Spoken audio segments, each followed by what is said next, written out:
चुनाव के लास्ट पड़ाव में है,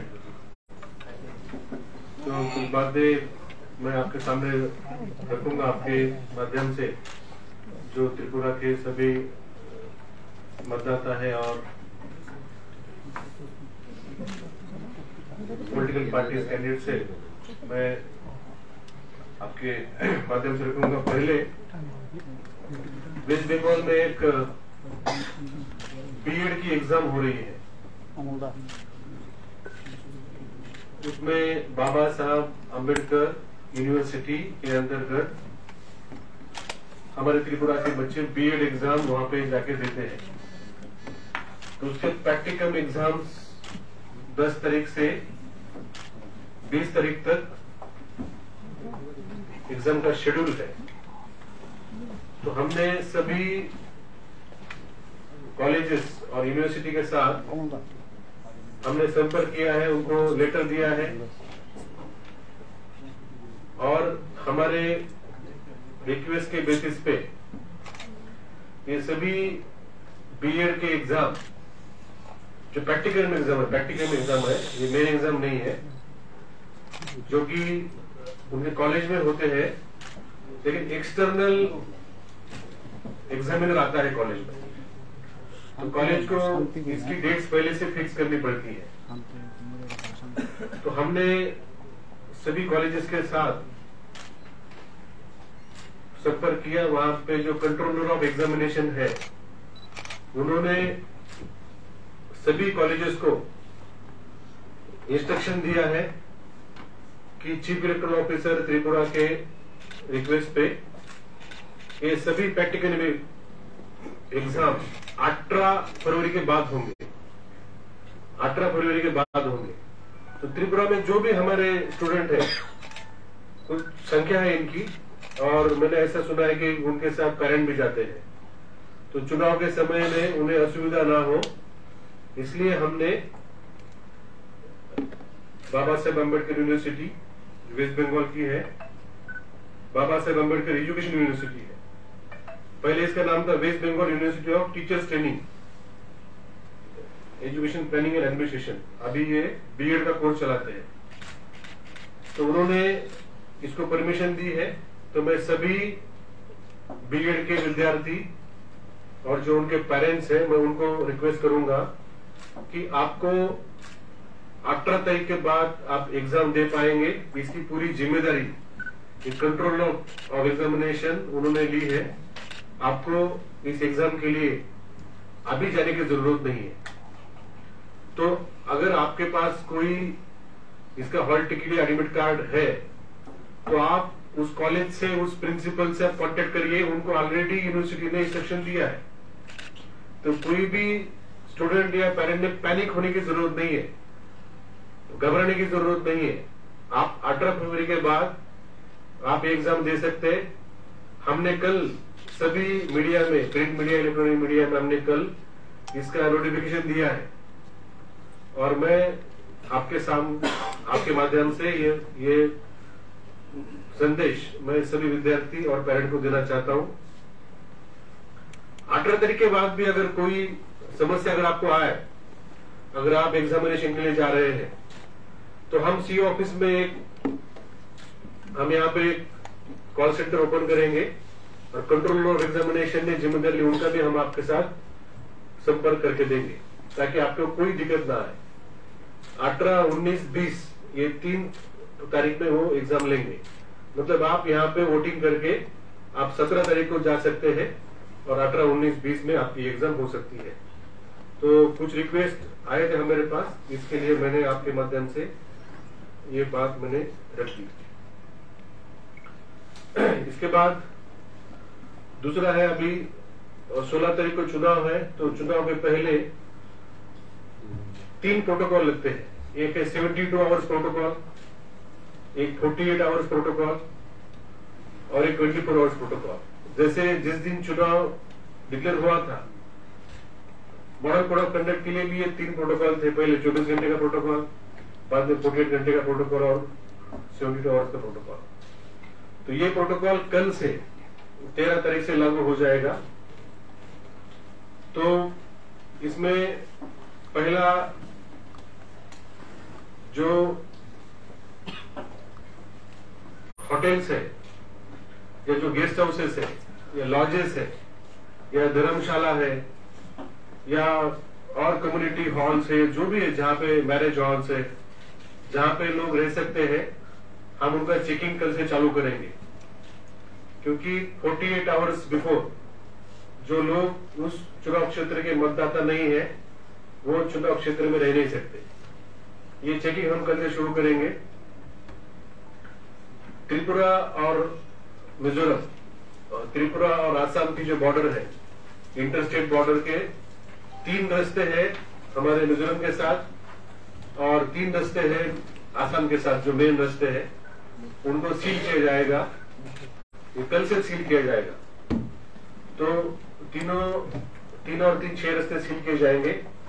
साथ ही साथ जो इंटरनेशनल बॉर्डर है विद बांग्लादेश, ये बीएसएफ के माध्यम से इसको सील किया जाएगा। ये कल से बॉर्डर सील हो जाएगी। इंटरनेशनल बॉर्डर और इंटरस्टेट बॉर्डर दोनों सील हो जाएंगे। कल से बाइक रैली की परमिशन नहीं दी जाएगी। तो बाइक रैली चुनाव से पहले 72 आवर्स में बाइक रैली की परमिशन नहीं होती है। तो बाइक रैली की कोई भी परमिशन कल के बाद नहीं दी जाएगी। कल के बाद कोई भी बाइक रैली हो नहीं सकती।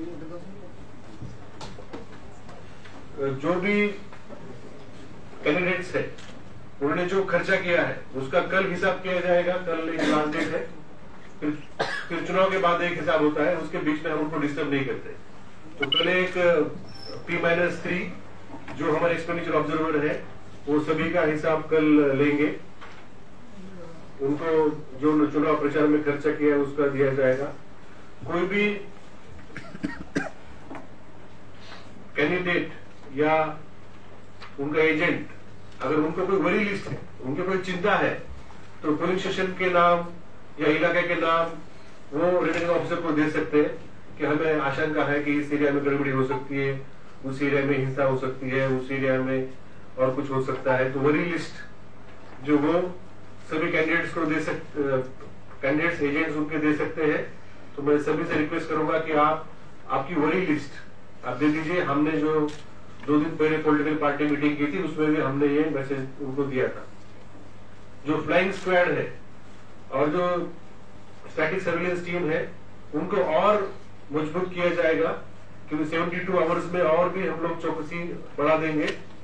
जैसे मैंने बताया कि बाहर के लोग नहीं रह सकते यहाँ पे, तो ये सभी नाका पॉइंट पर स्टैटिक सर्विलेंस टीम के पॉइंट्स पे इनको चेक किया जाएगा। तो ये हो गए 72 घंटे 72 आवर्स के प्रोटोकॉल। फिर इसके बाद है 42 आवर्स, मतलब 14 तारीख को क्या क्या किया जाएगा।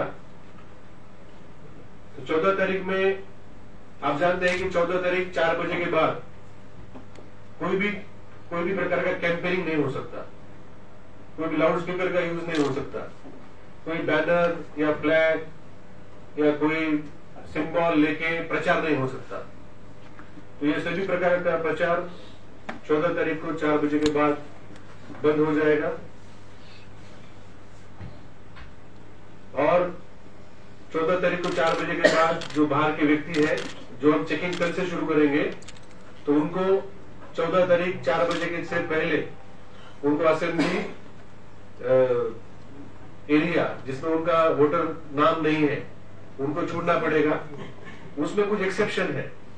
जो लीडर्स स्टेट के प्रभारी है, अगर पॉलिटिकल पार्टी के कोई प्रभारी है, उनको उनके पार्टी ने इस राज्य का प्रभारी नियुक्त किया है, तो वो यहाँ पे रह सकते हैं, लेकिन उन्हें उनका प्लेस ऑफ रेसिडेंस या जहां पे रुके हैं उनको डिक्लेयर करना पड़ेगा कि हम इस राज्य के प्रभारी हैं और हमें इस पार्टी ने नियुक्त किया है इस चुनाव के लिए और हम यहाँ पे रुके हैं। तो वो उन्हें डिक्लेयर करना पड़ेगा। और 14 तारीख को 5 से ज्यादा लोग मूवमेंट नहीं कर सकते, रिस्ट्रिक्शन आएगी, जिससे मैंने आपको बताया कि इसमें कोई भी कैंपेन नहीं होगा। फिर उसके बाद जो पोलिंग डे है 16 तारीख, उसके बारे में मैं कुछ आपको बताऊंगा कि 15 तारीख और 16 तारीख हमारे स्टेट में ड्राई डे डिक्लेयर हुआ है। ड्राई डे डिक्लेयर हुआ है। अभी हम जो लिकर की जो स्टॉक है, हम उसके ऊपर हम लोग ध्यान दे रहे हैं कि कितने स्टॉक है और क्या क्या सेल हो रहा है, उसके ऊपर हम डेली ध्यान दे रहे हैं। 15 और 16 तारीख 2 दिन ड्राई डे है। 16 तारीख को छुट्टी घोषित की है राज्य सरकार ने, और जो इस्टेब्लिशमेंट्स है उनको भी छुट्टी रहेगी। वो जाके सभी लोग जाके अपना मतदान कर सकते हैं। पोलिंग डे के दिन जो कैंडिडेट है उनको 3 गाड़ियां अलाउ होती है। वो खुद एक गाड़ी रख सकते हैं, इलेक्शन एजेंट एक गाड़ी रख सकते हैं, और उनके जो फॉलोअर्स है वो एक गाड़ी रख सकते हैं। 3 गाड़ी अलाउ होती है। एक गाड़ी में वो 5 लोग लेके जा सकते हैं, लेकिन वो उनका घूमने के लिए है। वोटर्स का कोई भी गाड़ी से वोटर्स को ला नहीं सकता। वो रिप्रेजेंटेशन ऑफ पीपल्स एक्ट में वो गुनाह है। कोई भी वोटर के लिए गाड़ी अरेंज नहीं कर सकता। हम इसलिए जो पब्लिक ट्रांसपोर्ट या प्राइवेट ट्रांसपोर्ट है, खुद का गाड़ी है, वो यूज कर सकते हैं 200 मीटर के बाउंड्री तक। चुनाव के दिन या काउंटिंग के दिन कोई भी प्राइवेट एयरक्राफ्ट या हेलीकॉप्टर आ नहीं सकता। स्टेट में कोई भी लीडर्स बाहर के आ नहीं सकते।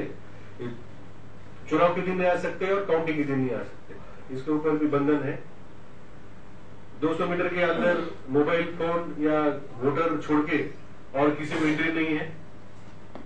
वोटर स्लिप जो पॉलिटिकल पार्टी देंगी वो बाहर एक बूथ लगा सकते हैं 200 मीटर के बाहर। वहां पे एक टेबल, 2 चेयर, कोई शामियाना नहीं, टेंट नहीं, छाता लगा सकते हैं, और छोटा 3 फीट बाय 1.5 फीट का बैनर लगा सकते हैं। ये 200 मीटर के बाहर होगा, और वहां प्लेन पेपर पे वो वोटर के लिए स्लिप दे सकते हैं। क्योंकि हमने तो 100% वोटर स्लिप्स दी है, और कुछ स्लिप अगर किसी को नहीं मिली, अगर कोई घर पे नहीं मिला, तो हम वो स्लिप, हमारा भी वहां पे वोटर असिस्टेंट बूथ होता है जहां पे बीएलओ बैठता है, तो वो जो बची हुई स्लिप है जो पहले दी नहीं गई वहां पे दे देगा। या आपका अगर नाम आपको पता नहीं कि कौन से सीरियल में है, तो आपको नाम भी बता देगा बीएलओ। उसके पास अल्फाबेटिकल लिस्ट है, इंग्लिश अल्फाबेट में ABCD वाइज वो लिस्ट वहां पे रहेगी। लेकिन बूथ लेवल एजेंट जो पॉलिटिकल पार्टी के है वो उस बूथ पे नहीं बैठ सकते, सिर्फ आपको वहां पे बीएलओ मिलेगा। तो इसका ये हो गई 3 जो मैंने बताया, 72 आवर्स, 42 आवर्स, और पोलिंग डे में जो मेन मुद्दे हैं वो मैंने आपको बता दिए। आप इसको अपनी तरीके से इसको पब्लिश करिए। इसके साथ ही जो हमारे 80+ जो वोटर्स है और जो पर्सन विद डिसेबिलिटी है, PWDs, उनका वोटिंग 9, 10 और 11 तारीख को हमने करके लिया। करीब 8,500 लोगों ने वोट किया है। तो ये लोग पहले मतलब वयस ज्यादा होने के कारण या दिव्यांग होने के कारण कभी भी पोलिंग स्टेशन तक पहुंच नहीं सकते थे, कभी भी इन्होंने वोटिंग नहीं किया। ज्यादातर लोगों का हमने इंटरव्यू लिया, तो ये पहली बार हमारे राज्य में देखा गया इतनी बड़ी मात्रा में 8,500 लोगों ने, जो कि उनके मतदाधिकार से वंचित रहते थे, तो इलेक्शन कमीशन ने जो सुविधा दी है उस सुविधा के कारण उन्होंने वोट कर पाए, तो उनका वोटिंग प्रोसेस कंप्लीट हो गया है। उसके साथ ही जो पोस्टल बैलेट का वोटिंग चल रहा है 8 तारीख से, आज 5वां दिन है, 12 तारीख आज लास्ट डेट है। तो 56,000 से ज्यादा लोगों ने इसमें फॉर्म 12 दिया है और इसमें वोटिंग में उन्होंने भाग लिया है। 56,000 से ज्यादा अभी भी वोटिंग चल रहा है। आज शाम तक फिगर हमें पता चलेगी। इसमें सबसे ज्यादा है, करीब 31,000 के आसपास है पोलिंग स्टाफ, और पुलिस है 19,000, और करीब 5,000 है ड्राइवर, और ड्राइवर के साथ जो होता है क्लीनर होता है वो। इसेंशियल सर्विसेज जो हेल्थ है, पावर डिपार्टमेंट है, या ड्रिंकिंग वाटर है, या AMC का कोई स्टाफ है, टेलीकॉम कंपनी के कुछ लोग हैं, ये 630 लोगों ने मतदान किया है, हमने उनको भी फॉर्म 12 दिया था।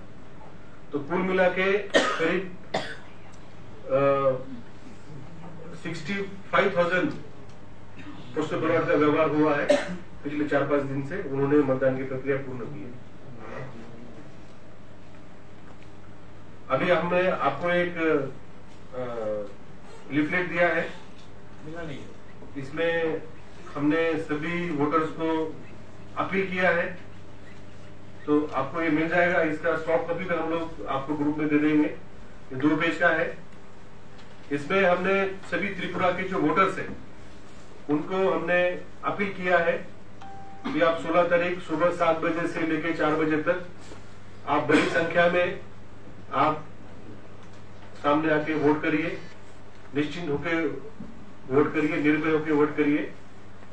और आपको कोई दिक्कत आती है तो हमने असेंबली कॉन्स्टिट्यूएंसी वाइज हमने लैंडलाइन नंबर और व्हाट्सएप नंबर दिए हैं। आप इस पे आपको कोई भी समस्या है तो आप इसमें कांटेक्ट कर सकते हैं। हमारा सिविल एडमिनिस्ट्रेशन और पुलिस एडमिनिस्ट्रेशन इस हेल्पलाइन पे एक असिस्टेंट रिटर्निंग ऑफिसर बैठेगा जो इसको सुपरवाइज करेगा, और उसके मार्गदर्शन में जो हमारे सिविल और पुलिस एडमिनिस्ट्रेशन है ये रिस्पॉन्ड करेगा। कोई राज्य में एक जगह से ये सब काम नहीं हो सकता, क्योंकि 28 लाख के ऊपर मतदाता है, तो अलग अलग जगह में अलग अलग समस्या आ सकती है।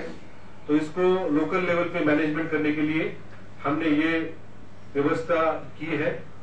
तो इसको हमने डिसेंट्रलाइज किया है, और ये डीएम एसपी उनकी निगरानी में ये सभी जो हमारे कॉल सेंटर है ये काम करेंगे। तो मैं आपके माध्यम से सभी को रिक्वेस्ट करूंगा कि आप निर्भय होके, निश्चिंत होके आप वोट करने के लिए सामने आइए। और आपके कोई भी इश्यू होता है, कोई भी अगर समस्या है, तो ये हमारे लैंडलाइन नंबर और मोबाइल व्हाट्सएप नंबर है, आप इसके ऊपर संपर्क करिए। हम तुरंत कार्रवाई करके आपको वापस हम कॉल करके आपका वोट अधिकार है वो हम आबादित रखेंगे। आपको वोट करने के लिए कोई भी समस्या नहीं आएगी। इसी अपील में हमने नीचे एक प्रोविजन दिया है कि अगर कोई व्यक्ति किसी व्यक्ति को वोट करने से रोकता है, रोकने की कोशिश करता है या कोई धमकी देता है, तो उनके लिए जो रिप्रेजेंटेशन ऑफ पीपल एक्ट है तो उसके अंतर्गत कम से कम 1 साल और ज्यादा से ज्यादा 3 साल तक उनको जेल हो सकती है और फाइन हो सकता है। या गवर्नमेंट एम्प्लॉय है तो इनको कम से कम 3 साल तक सजा हो सकती है। ये प्रावधान सभी पहले भी इलेक्शन में, बाई इलेक्शन में भी हमने लागू किए थे, और बाई इलेक्शन में भी हमने देखा ये हमने प्रावधान लागू किया तो इसके ऊपर अनेक लोगों के ऊपर कार्रवाई हुई है। तो मैं अपील करूंगा कि आप कोई भी ऐसी घटना ना करें। बाई इलेक्शन में भी कोई ऐसी घटना कर नहीं पाया, अभी भी कर नहीं पाएगा। तो एक हमने अपील जारी किया है, उसके साथ साथ हमने हमारे कॉल सेंटर के नंबर हमने दिए हैं। और तीसरा कि अगर कोई ऐसी घटना करना चाहेगा तो उसके लिए हमारे कानून में क्या प्रोविजन है वो भी हमने जनरल पब्लिक के लिए हमने इश्यू की है। तो ये थे हमारे मुद्दे। इसके मुझे लगा कि आपको ये सब मुद्दे आपके सामने और आपके माध्यम से हम सभी को बताएं। अच्छा, टोटल वोटर्स कितना है, मेल फीमेल, और ग्रुप वोटर्स कितना है? ग्रुप टोटल वोटर की संख्या है 28,14,000 और ब्रू वोटर की संख्या है 14,005। 12 हमारे कैंप है, 12 कैंप में 14,005 ब्रू वोटर है। मेल फीमेल को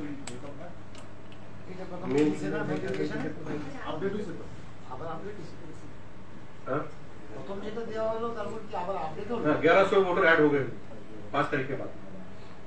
उसमें ब्रू हो गए 500 और बाकी 500, क्योंकि लास्ट दिन तो नॉमिनेशन तक लोग अप्लाई कर सकते हैं।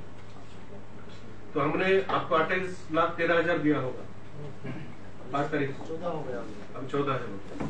उसका मेन सुमन को आपने बोला है 14 तारीख से प्रचार बंद हो जाएगा, तो सोशल मीडिया के लिए कुछ है क्या? सोशल मीडिया तो में चलता रहेगा कोई भी मीडिया से प्रचार नहीं हो सकता। आप भी प्रचार मत करिए। मैंने भी उस दिन आपको बोला कोई अच्छा ऐसा प्रोग्राम आप करिए, कोई अच्छे वीडियो डालिए, जो इलेक्शन अरेंजमेंट के ऊपर आप फोकस करिए, वो भी तो इम्पोर्टेंट भाग है। आप देखिए अभी भी हमने जो घर घर जाके वोट लिया, वो काफी नदियां हमने क्रॉस की हमारे लोगों ने, कोई पहाड़ में गया, कोई एक व्यक्ति के लिए कोई 4-4 किलोमीटर पैदल जाके उसका वोट लेके आया। तो उसके ऊपर आप थोड़ा सा फोकस करिए। इलेक्शन मशीनरी किस तरीके से तैयार हो रही है 16 तारीख के लिए, और हमें भी थोड़ा सा कवरेज मिल जाएगा। जो हमारे कर्मचारी काम कर रहे हैं उनको भी अच्छा लगेगा। प्रचार नहीं हो सकता सोशल मीडिया, जो फेसबुक में जो डाल रहे हैं ना, वो आम जनता कैसे डालेगी? आम जनता प्रचार थोड़ी करती है। मेल जो है ना, मेल की संख्या है 14,15,233, 14,115,233 मेल।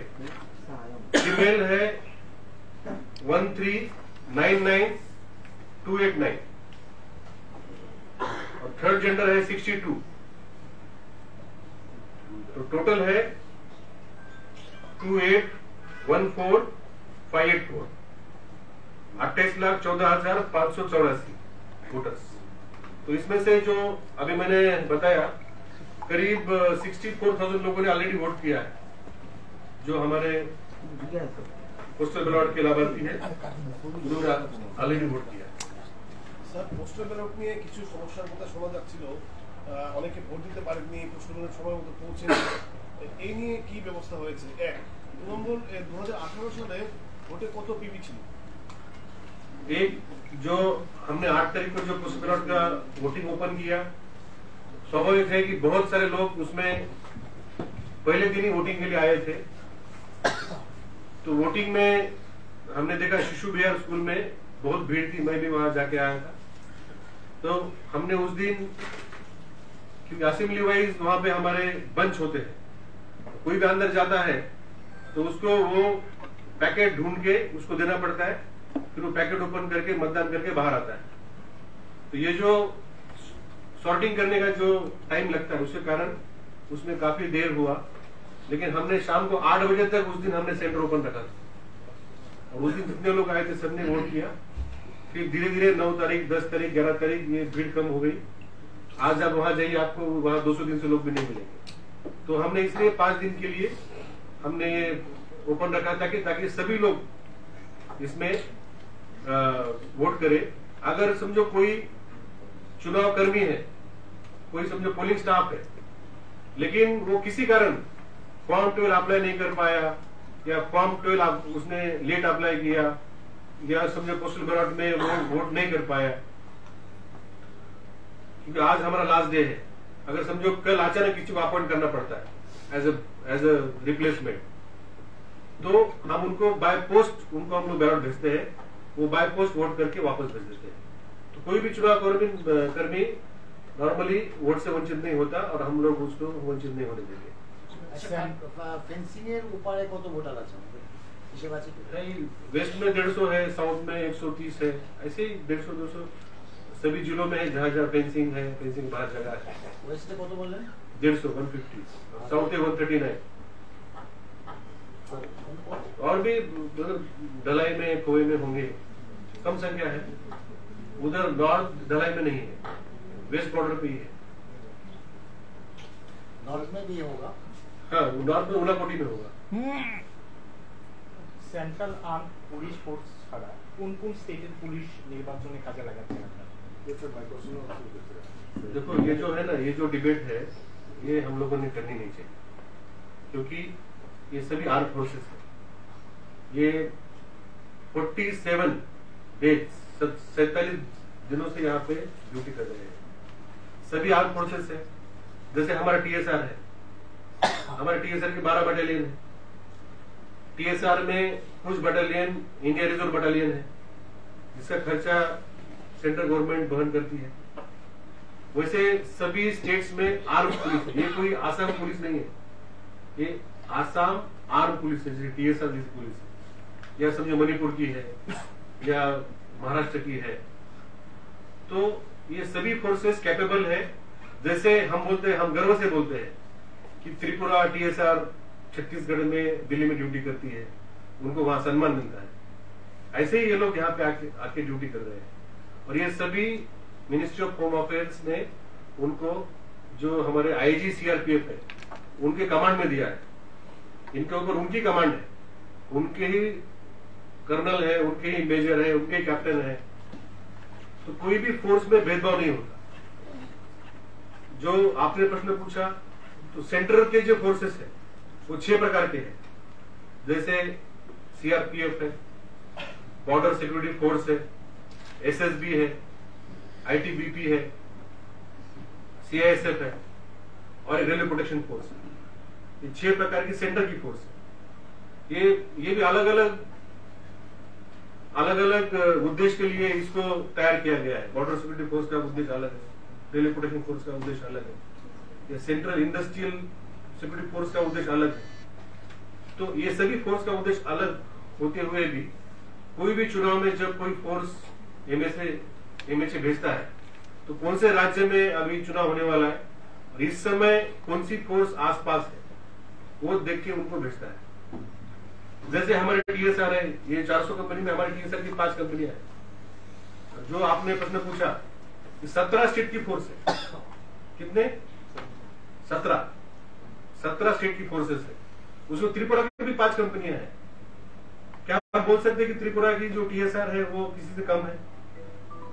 तो ऐसा हमने फोर्सेस के ऊपर, हमने आज, जबकि चुनाव 4 दिन आगे है, हमने उनका मॉडल कम नहीं करना चाहिए।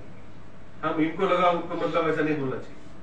फिर भी जो स्टैंडर्ड प्रोटोकॉल है उसके मुताबिक सिर्फ ये जो 6 सेंट्रल पैरामिलिट्री फोर्स है जो मैंने नाम लिया, उनको ही पुलिस स्टेशन के ऊपर रखा जाता है।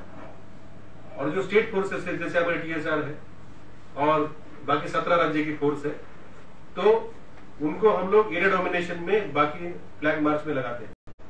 उनके साथ हमारे यहाँ के बाकी जो TSR है और स्टेट पुलिस भी रहती है।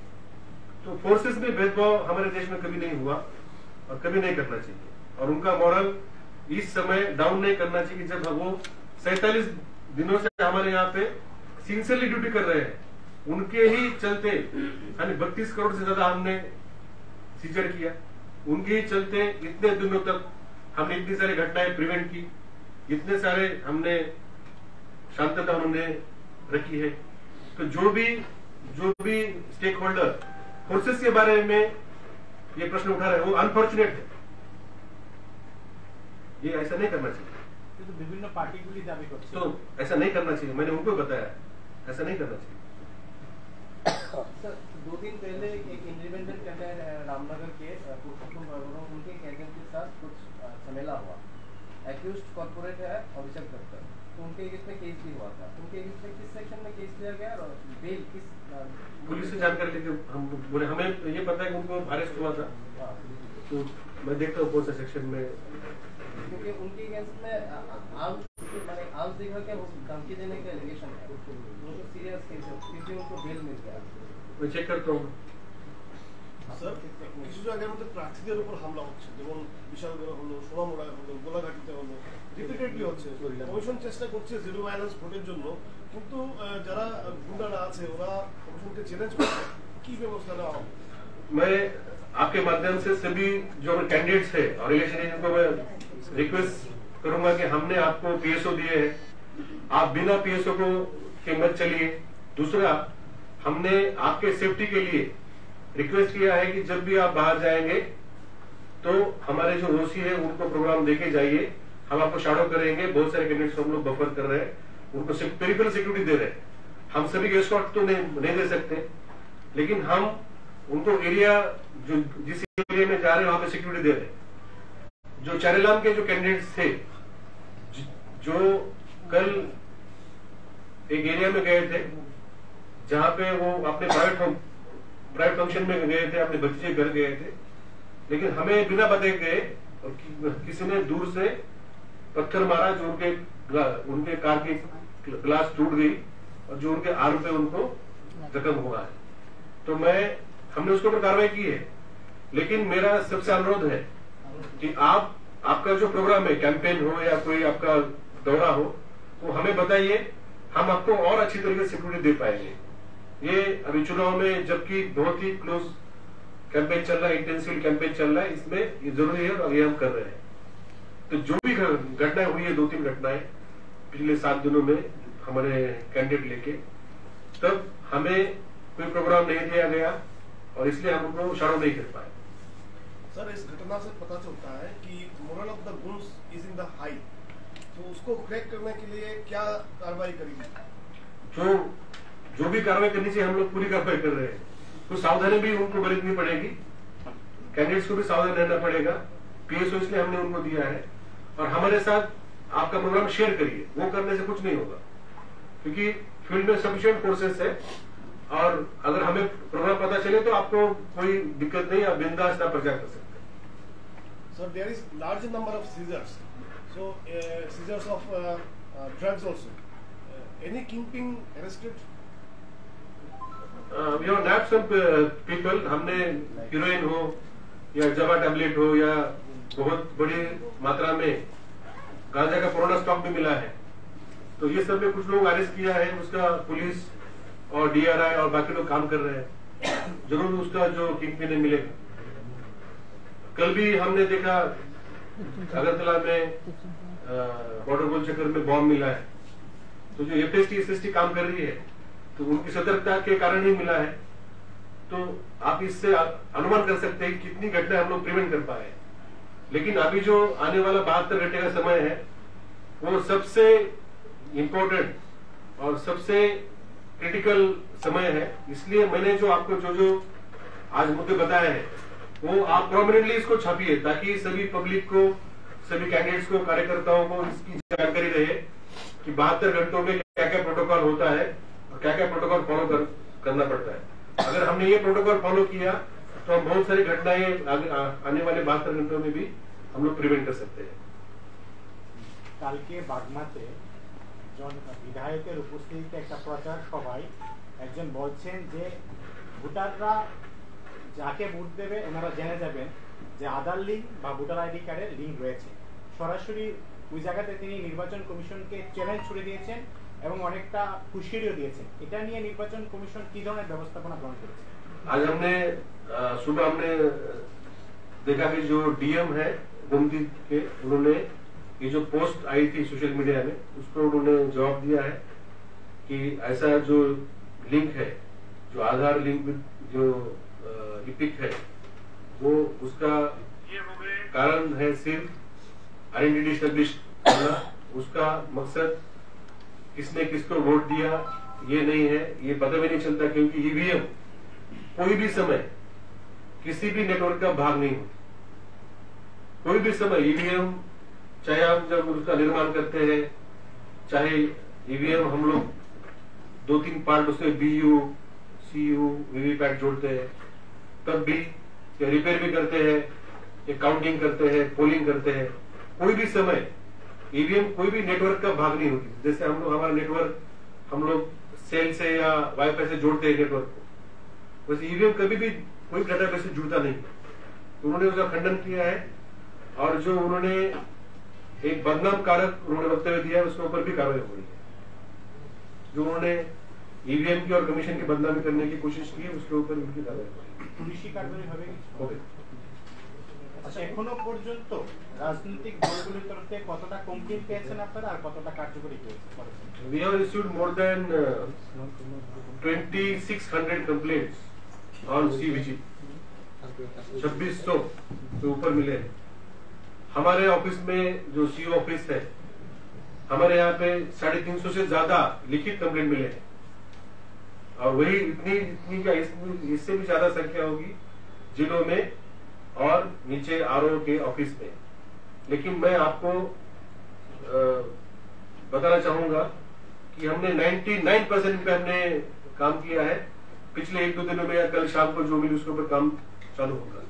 तो हम सभी कंप्लेंट्स या ग्रीवेंसेस ना सिर्फ पॉलिटिकल पार्टीज बट बहुत सारे सिटीजन ने भी हमें कंप्लेंट की है, तो हम उनके ऊपर रिस्पॉन्ड कर पाए हैं और टाइम में हमको जवाब दे पाए। Sir, two political parties raise objection over the partial role of two or three police officers in supervisory district. Is there any step of? We have taken the report from DGP. जो cases उन्होंने उनके complaint में mention किए वो last year 2022 के cases है, वो election related कोई भी एक्टिविटी नहीं है। और इलेक्शन में हमारी वो सभी ऑफिसर के ऊपर बहुत ही क्लोज निगरानी है, और अगर उन्होंने इलेक्शन प्रोसेस में कुछ भेदभाव किया तो हम कार्रवाई करेंगे, लेकिन पुरानी केसेस के ऊपर हम लोग इलेक्शन पीरियड में कार्रवाई नहीं करेंगे। और जो भी उन्होंने कंप्लेंट दिया था, जो हमें पुलिस से रिपोर्ट मिली है, वो एक्चुअली इनकरेक्ट है। Thank you. अच्छा,